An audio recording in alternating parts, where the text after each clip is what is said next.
তাহরিমের 8 নম্বর আয়াতে আল্লাহ বলেন, ইয়া আইয়ুহাল্লাযীনা আমানু তুবু ইলাল্লাহি তাওবাতান নাসুহা।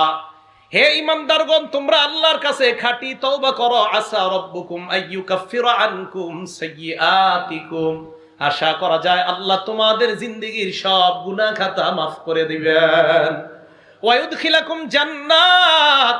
আল্লাহ বলেন তোমাদের তওবা যদি আল্লাহ কবুল করে নেয়, 1 নাম্বার তোমাদের গুনাহ মাফ করবে, 2 নাম্বার আমি আল্লাহ তোমাদেরকে জান্নাতে প্রবেশ করানোর ওয়াদা করলাম।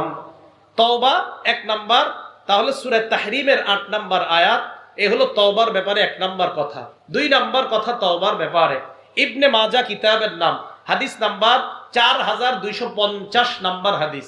ক্বালা রাসূলুল্লাহ সাল্লাল্লাহু আলাইহি ওয়াসাল্লাম, আল্লাহ নবী বলেন, আত-তাইবু মিনাজ যামবি কামাল্লা যামবালা। গুনাহ থেকে তওবা